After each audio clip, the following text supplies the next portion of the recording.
Hey, welcome back. KTCR's Sharp Teeth, episode 5. That's where we're at. 5. Can you believe that? We made it to 5 episodes already. It's crazy. Just so you guys know, it's going to always be Monday and Friday. We're going to release 2 episodes a week. We've got everything here. We've got episode 5 here. It's going about its business like usual.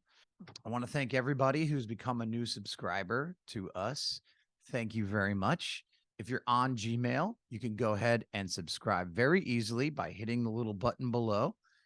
It takes one press, and we just continue to gather followers and viewers, and we're here for you. I'm looking a little more skinny each week, right? Don't worry, I'm not dying. Okay, no death here. All right.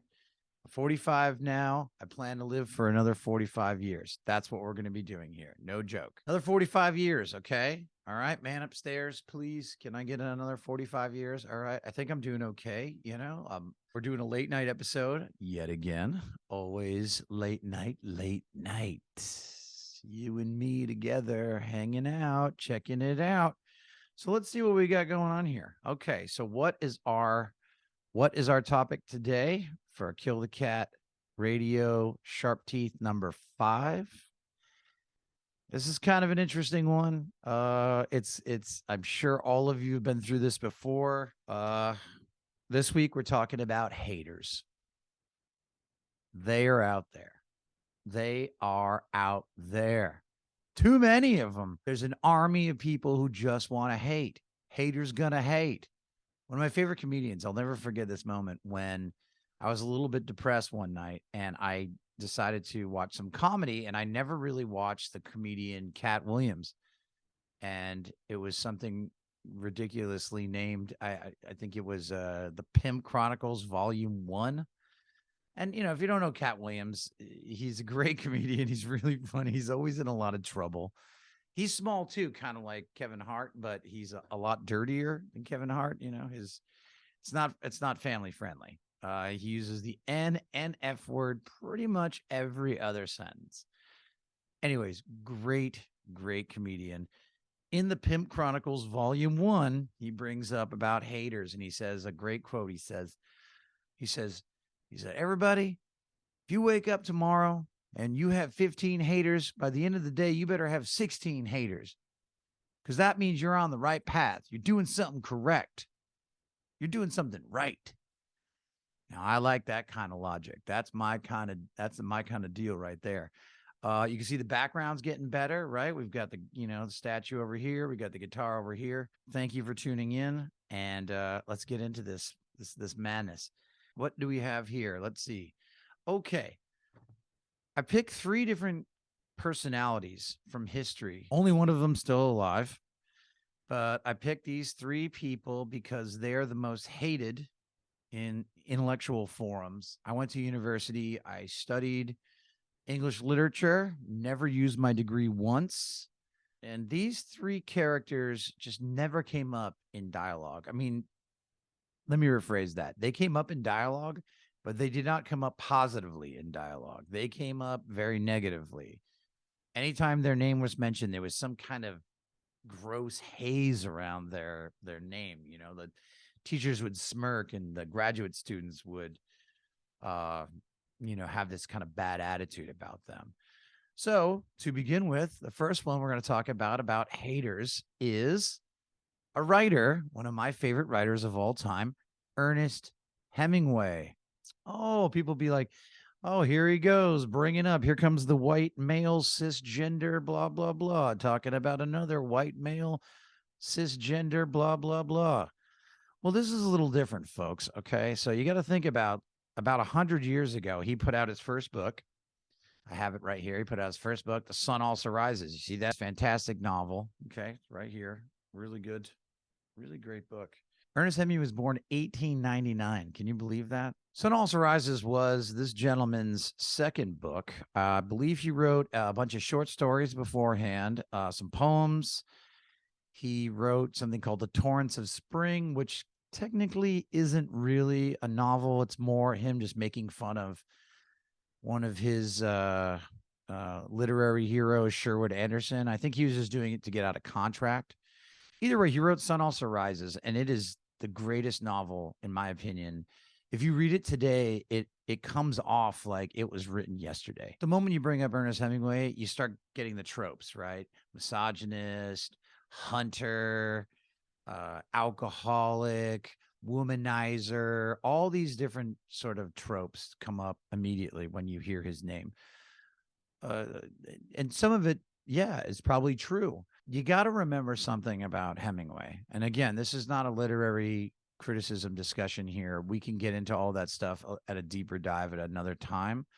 But I'm kind of just bringing up the hate about him, how much people hate him.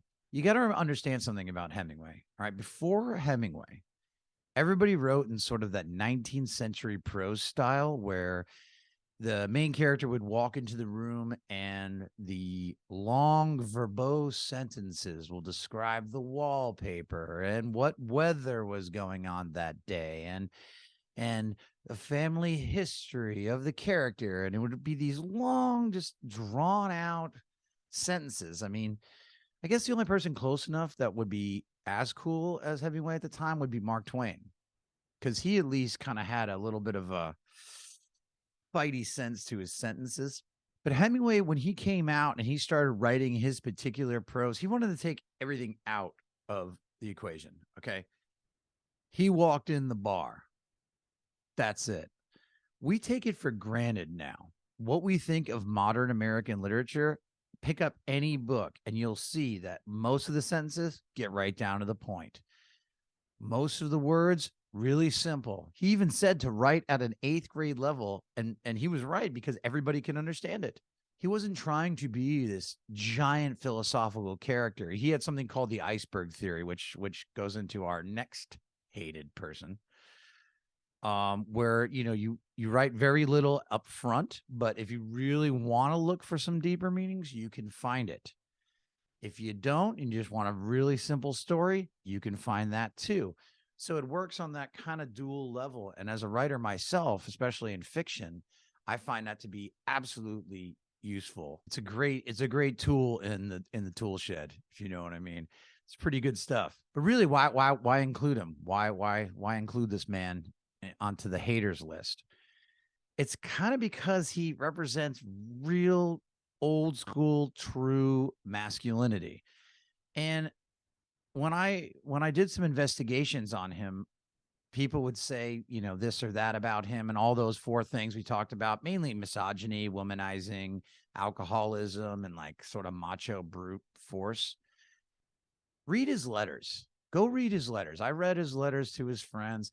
He wasn't like that at all. Yes, his writing is very somber. It's about deeper things. He was a somber guy. He wanted to take art very, very, very seriously, which you should. But if you read his letters, he's a goof. He's a total goof. He's charming. You can see why women liked him. You could see why he became this kind of icon. Also, they don't make guys like him anymore, if you think about it. Yes, he was a hunter. He killed things, and he taught his sons to kill things, and then they would eat them. All right, that's old school. You want to get all natural and organic? Well, this guy would shoot something and then eat it. And the parts he didn't eat, he would decorate his house with it. Okay, what's the deal? That's using all the animal. That's what we do. What do you think when you go to Whole Foods? What are you doing over there? You think those animals are just hanging out all happy and stuff? No, you kill them too. Even if you're a vegetarian, all right? Okay, you're killing plants. Plants have life, don't they? They have existence. You're still taking life force from something, putting it in your life force, and then shitting it out. But I think people hate him because number one, he was that good. And he changed the game. And he didn't take no for an answer. He saw a locked door and he kicked it in. He didn't care who got hurt in the process. And that, I will admit, is probably one of his major flaws. He was relentlessly ambitious. All right. There's a great book by this one woman here, Leslie M.M. Bloom. Again, it's a little backwards. I know it's backwards, whatever. You guys can figure it out. But it's called Everyone Behaves Badly.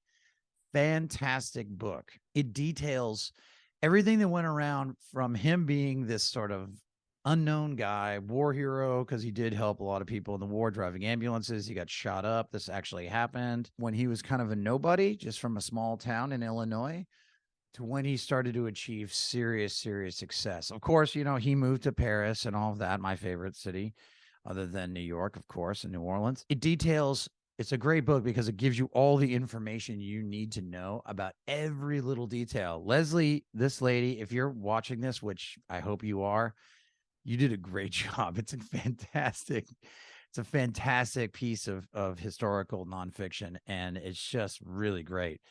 But if you pick it up, you can really see, like, yes, he was very ambitious. Yes, he wanted to be the greatest writer who ever lived. Yes, he fought.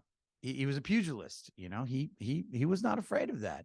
He represented everything about the American male that, if you look right now, 100 years later, it's despised by everybody. That's why he fits on my hater list for today.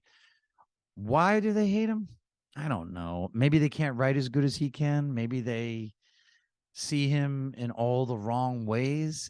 I mean, 1899 was a long time ago. I mean, to use modern standards to try to judge this character is insane. Okay. Just for you literary people out there, my favorite novel by him is For Whom the Bell Tolls. He wrote it when he was, I think, roughly in his 40s. You got to remember, he won the Pulitzer Prize, the Nobel Prize. You know, this guy was no joke. Sadly, though, yes, he came to an untimely end, suicide. We all know that, by shotgun. That's not a very good way to go out, I don't think. I mean, effective, but not cool. He was paranoid in his later years for good reason. He got in 2 different plane crashes when he was flying, so his head was all dinged up. And I think when he was older, yeah, the alcohol got to him. Yeah, okay, that's one thing. But if you get enough brain injury, you start, you know, your capacities are diminished. And I think he knew that a little bit at the end. And all he really knew was writing, you know, and everything was in service of him being a writer. And I think the moment he realized he just couldn't do it anymore, he took the French exit, as it's called. Anyways, but he's hated by everybody. I think it's absolutely silly. Anybody who hates him is an idiot, in my opinion. You don't have to like his writing. I don't even like all of his writing. Okay. But he changed American literature forever and deserves to be constantly taught in school, and not just Old Man in the Sea. All right. Can we move on from that? I know it's short and short attention span problems, but can we put For Whom the Bell Tolls in there, or at least Sun Also Rises? I mean, the book's just about getting drunk in Paris with your weird friends. That's kind of cool, right? All right. Number 2. Moving on. All right, to our second most hated person in our modern academic world and our world as itself is Sigmund Freud. Oh boy, everybody wants to hate on old Sigmunds. This guy is another one from 100 years ago who completely changed the game as far as we understand ourselves as human beings. I call him the Columbus of the unconscious, because here's the biggest thing about Freud. Before his invention of psychoanalytic study, if you had a problem up here, it was because demons were inside of you. Can you even imagine that? Like, think of the buzzwords we use today. Unconscious. That never existed before Freud. Libido. Here we go. It's going to be backwards. Interpretation of dreams. This was his first book he wrote. Little background on Dr. Freud. He started in neuropathology, right? He was studying the mechanisms of the mind.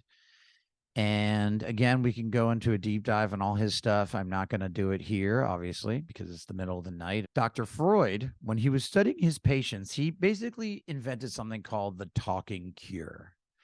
He found that if you were to just sit back and let the patient, who is going through their own neuroses and mental problems, if you just sat back and listened, can you believe that? Isn't that just so easy? Just listen to someone. You could start seeing little tells, little ticks, You know what I mean? If someone was scratching their face or took too long to answer a question or what have you. And he ended up, you know, analyzing thousands of patients before he really started getting into the idea of the talking cure. Anna O, I believe, is his famous patient that coined that phrase, but she worked with him as well when he was seeing her as a patient, and they worked together. And he just basically analyzed and he created this entire structure that never existed before. I mean, he was a Jewish gentleman from Austria, but he still used that sort of pyramid styled structure with the id, the ego, and the superego. Just for those uninitiated, the id is more the animal, the crazy, part of us, right? The ego is our sense of self, not ego that we use it as we use it today, like, arrogance and, oh, he's got a lot of ego. Ego just means like sense of self, just the center part of you, that who you are as a structured person, as a spine person, the person you feel that you are, and you're grounded who you are. Superego is sort of that voice in your head that says, hey, maybe you shouldn't kill that person today. Very important part of it. But it's still that sort of, pyramid structure of what's going on. And he was just trying to figure it out. He invented the psychosexual stages, which, is very complicated, but it starts with the oral phase and moves into the anal phase and then into the latent phase and then the genital phase. And these are just different stages, the breakdowns of, how we experience pleasure. There were two distinct things that pull on a human being, and it's the life instinct and the death instinct. And those that clash of those forces is what creates human beings. So he, again, is one of these people who changed the way we look at human life and human beings in a way that we've never seen before. As I said before that, it was like, oh, you're having trouble. Well, we got to get that demon out of you. Let's use some leeches. Leeches are great, just slap them on there.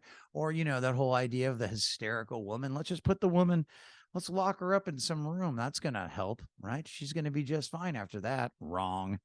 So he, most of his patients were women. He really, and he was in Victorian society. So sexuality was taboo. You couldn't talk about masturbation or any of these things that we talk so willy-nilly now about. He was regarded as some kind of lech or some pervert or whatever in his circles, and plus when you're dealing with some kind of like experimental, philosophies or thought processes, you're gonna run into it, especially if you're one of the originators. You're gonna run into a lot of problems. Everybody's gonna hate you. And even to this day, people hate him. Now, the people who don't like Freud probably are most likely the people who've never read the man personally.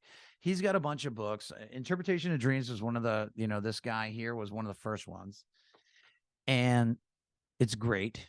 He openly admits to doing cocaine. He's like, I was thinking about something and I decided to take a bit of the cocaine and really help my thought processes. You're like, what? You're like, yeah. Amphetamines tend to do that, but at that time, it was normal. It was just like taking an aspirin or something. It just really helps you focus. I should probably do that. Just kidding. I don't do drugs. Yeah, he freely admits it, but he really started to just try to analyze his own dreams, and so he became his own kind of patient. He was analyzing himself, as well as using this talking cure and all of this. People don't even really know why they don't like Freud. He's taught poorly in schools. I attempted to be a psychology minor, and basically he was just glanced off, just like, oh yeah, Freud, whatever, who cares, he's just some guy, he's Victorian, very, like, again, you laid the same lines on him, like, male centric, phallocentric, sex obsessed, all this stuff that people say, which is total bullshit. But he's hated for a couple of reasons. I'm not going to tell you why he was off on some things, because that'll just, throw ammunition to the fire. You have to read all of his stuff to find out. However, I think he did get a couple things wrong. I'm not going to tell you what they are, as I said.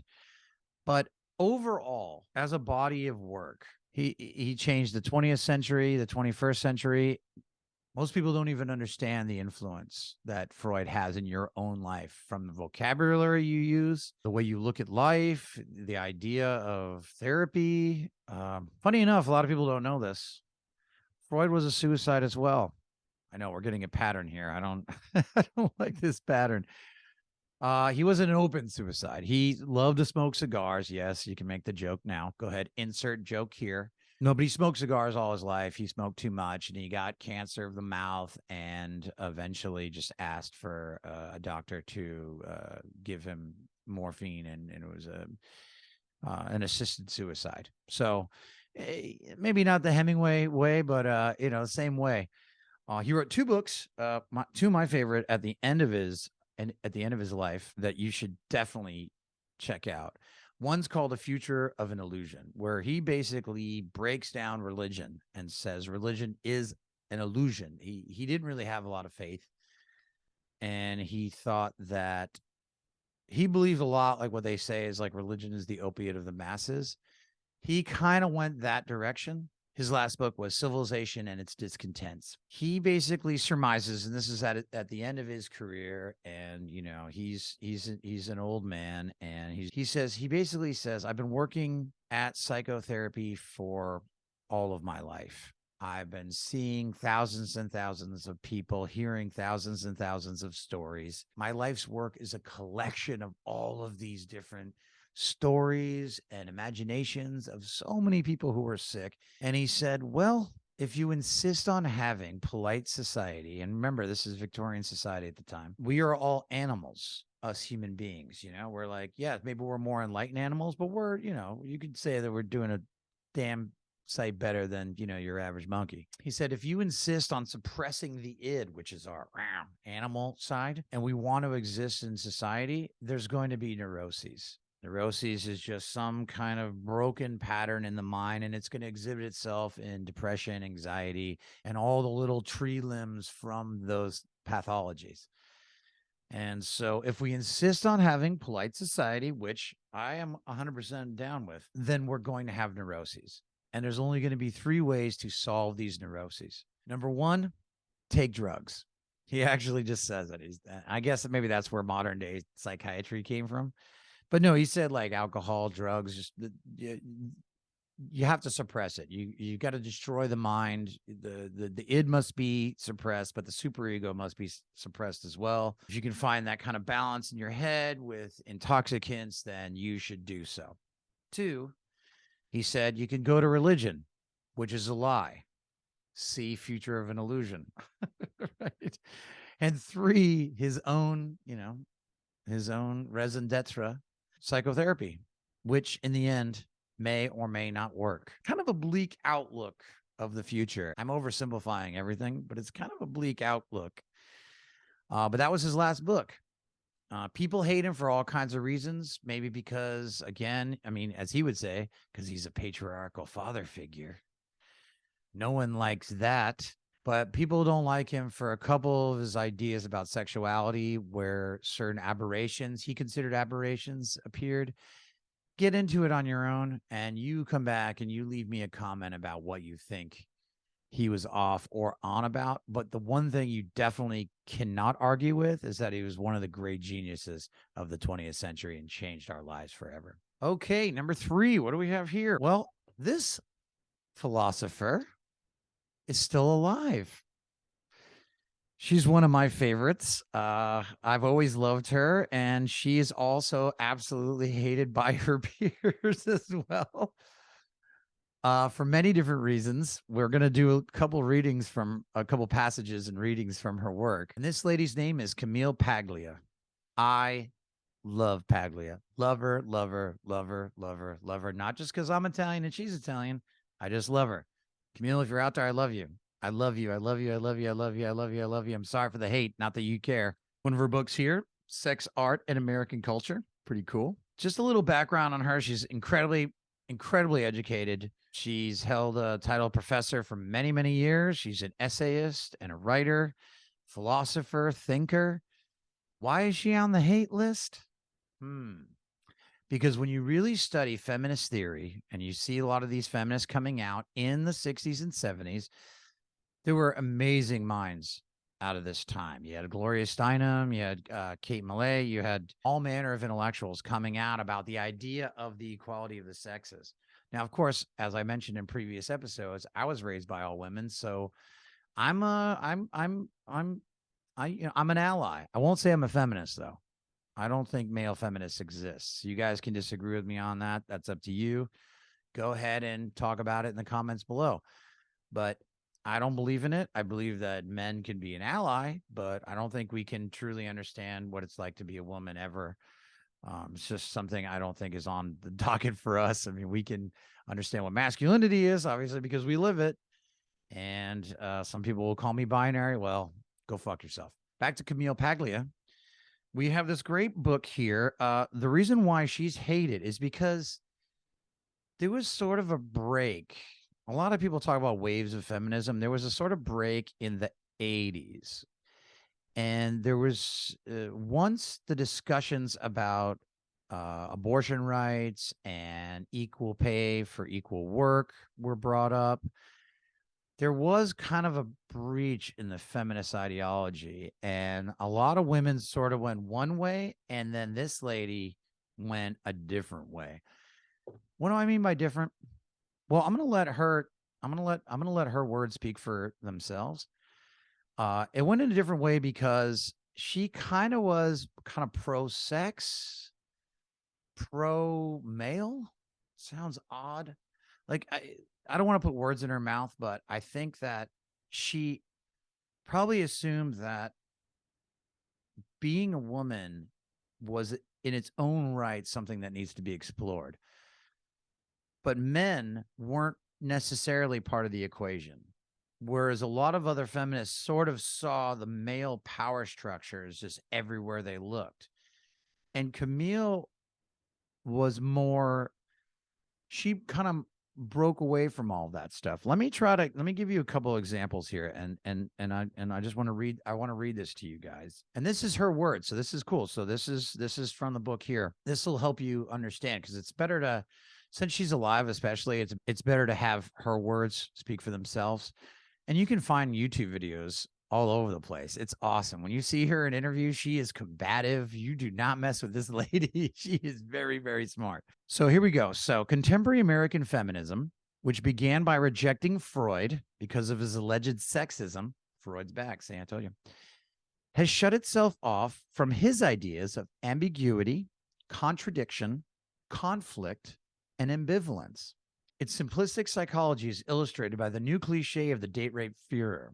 No always means no. Will we ever graduate from the Girl Scouts?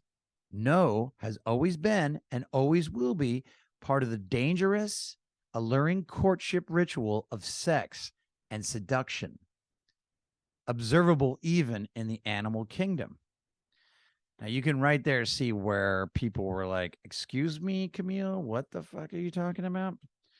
Now, you can go ahead and argue whatever you want about this. Okay, you can pick up this book and read it for yourself. And, you don't need me to read it to you. This isn't story time hour, but there's a lot of interesting stuff in this book, though. I mean, a lot of this stuff was published in the New York Times, 1992, Rock is Art.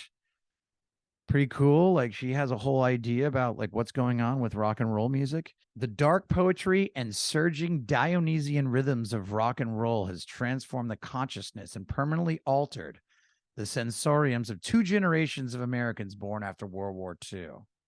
So she's really into rock music, right? So she kind of became this sort of pop culture feminist, where she embraced sort of the dangerous ideas of people like Freud and others. And her ideas ended up being pretty dangerous herself. I mean, she got canceled by, you want to talk about cancel culture. This lady was canceled before cancel was even a thing. Her thoughts on homosexuality can be considered problematic. I'm not going to go ahead and get into that with you guys, but you could definitely try it on for yourself about what she's talking about, where she is in her ideas. She talks about Clarence Thomas and Anita Hill trial. She goes into the beautiful decadence of Robert Mapplethorpe. So she's all over the place. I mean, this lady is so fascinating to me. Why she's part of the hating pool? Well, she was excluded from a lot of university talks that we've had in philosophy. So I learned when I was, when I was taking grad classes as an undergraduate, that's something I did. They let me kind of go up in level at the university. She was nowhere to be found, not even on the record books. I learned about everybody else, never learned about her, even in queer theory or feminist theory. It was always the same lines, the same people. Never got around to her. What these three people have in common is that they were all rejected by mainstream society and the academic portions of society. Hemingway, again, right? Evil, misogynist, alcoholic, killing animals, bad motherfucker, whatever, terrible person, womanizer. You got Freud, sex obsessed, weird. His ideas are controversial. Most of his followers turned on him. Uh, you learn more about Carl Jung now than you ever did about Freud, who started the whole thing to begin with. And then you got Camille Paglia at the end. Again, completely removed from the annals of history in the university system, which is absolutely absurd. I don't like this. I don't like this whole thing where people are removed. I'm not going to go on about cancel culture, but I don't like this whole thing about people being removed from the normal consensus of what's good and what's bad. I purposely studied these people on purpose to figure out where's all the hate coming from. And you know what I learned? I have no idea. I see why they hate them. I don't see why we as a society can't be brave enough to approach conflicting and dangerous ideas. You start removing people from history, you might as well be in Maoist China. You might as well be in Stalin's Russia. We want to start removing everybody from history? Okay, go ahead. Good luck with that. Good luck with that. But people like me and here at Sharp Teeth, we're not putting up with that shit. Back to our favorite portion, creep of the week. You already know where I'm going with this. I don't need to go into it again. The creep of the week this week is haters. Fuck you. Haters, man. I don't get it. Like, if you see somebody doing something good, you want to reward that behavior. If you see someone doing bad, you want to punish that behavior. If you or someone you know are really trying to actively do good things in their lives, you should congratulate them. You should laud them with attention. You should be like, how can I be of service to you? How can I help you with this kind of stuff? Whatever you're interested in. I have been finding so many supposed friends as of late hating on the changes I've been making in my life. I've lost a lot of weight. I'm thinking about different kind of professions. I'm trying to be really positive. I'm working really steadily on all the artwork. I'm making this episode here with us. Okay. I'm trying to do new things. And it's remarkable when you actually start achieving your goals and your ideas of what you want, the haters come out like crazy. Even people you think are your friends start just getting weird. And I brought this up with my mother when I was hanging out with her last week. And I asked her, I said, what is the deal here? Why do people do this stuff to each other? Why do we hurt each other? And she's like, people are just sometimes caught in their own minds and they don't even know how closed off they are. It's just sad. It's like, I don't even think people mean to be, I don't think they have malice. Some people just are just assholes, right? It's unbelievable how much people just hate on anybody trying to be positive and trying to change their lives in a good direction. I mean, come on. Agency is everything. Okay. You're in charge of your own happiness. You're in charge of what's going on in your life. You're in charge of what you deserve in life. Yeah. I mean, barring money, obviously you have to work. That's fine. That's normal. Obviously, you can dream and you can write down in your journal what you would like out of your life. Freud would appreciate that sort of thing. Be like Hemingway, be ambitious, be crazy, be like Paglia, write whatever you want to write, think the way you want to think. As long as you're not hurting people, if you're always starting good here and starting good here, everything's fine. But haters, man, they're everywhere. It's really unbelievable. It's crazy stuff. Yeah, I even got one person. It was really sad, actually. I considered this person a really good friend. And I told him about this thing we're doing right here. And you know what he said to me? He's like, stop spamming me with your videos. spamming with my videos. Am I asking you guys for any money? No. Am I asking anything except your time? And if you're interested in it, cool. Press play, subscribe down below. You don't like it? Don't. I don't care. I couldn't believe this guy was so, and I consider this guy a friend. I'm sure you guys have people in your life that just absolutely, you try something and they immediately just start cutting you down. Like, well, why would you do that? Well, that's kind of tough. Well, I don't know. What are you going to do about this? Well, I'm not sure. How about this thing? And they're not coming from a good place. That's not like fun criticism. That's kind of like being a bitch. And our job in life is to avoid bitches at all costs. So fuck haters. Fuck you. And all you out there trying to do something really good in your life, I'm with you. Do it. All right, talk back section. This is the other section, right, where we talk back to the comments that were left on us. Let's see. Comment number 1. Thank you for your compliment on my little dance moves. Okay, yes, I wouldn't mind doing a little dancing, here and then. Also, someone also mentioned that I should take this on the road, like outside, take this, the camera and sort of show New York around. I think that's a great idea.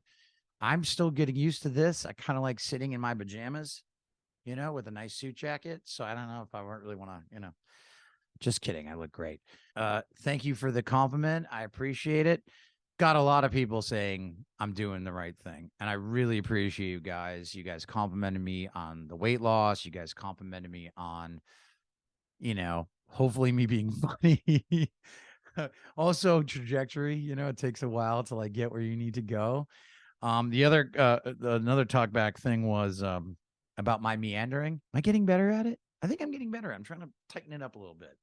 And you got to tighten up, just like, losing weight in the neck, tighten up. So I appreciate, again, people saying you meander a little bit, but hey, whatever. That's what we're doing here. We just let it ride. See what happens next. Another little tactic here. Yes. Okay. Another person who I thought was a friend of mine said, why in the world would you want to make videos like this? I'm like, I don't know, like maybe because I want to do it and it seems fun and interesting to me, and I want to develop new communications with people who I like and who would who read my stuff, and I want to communicate with people out there in the world, because I know there's a lot of people who basically live on their computers. I'm one of them too. I have a lot of YouTube friends that I consider my friends. And it's a great way of connecting with so many different people from all around the world. What's wrong with that? See, another hater. I believe the actual quote is, why would you want to be a voice in a sea of voices? How negative is that shit? Okay, come on. A voice in a sea of voices. How, that's so insulting. I'll address it. This is the talkback section. Okay. You want to know why I want to be a voice in a sea of voices?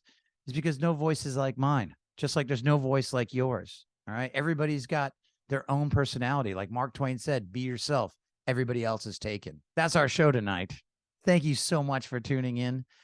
It's been a great ride. It's real fun. I don't know what time it is. I'm pretty sure it's pretty late, but if you're tuning in, always remember that KTCR Sharp Teeth will be every Monday and every Friday, each and every week. Hit the subscribe button, dig that like button. It really helps out knowing that people are out there communicating with me. Make sure you write in the comment section. We can address it in the talkback portion of the show. I really wish all of you a fantastic week. Stay warm, stay strong, and fuck the haters.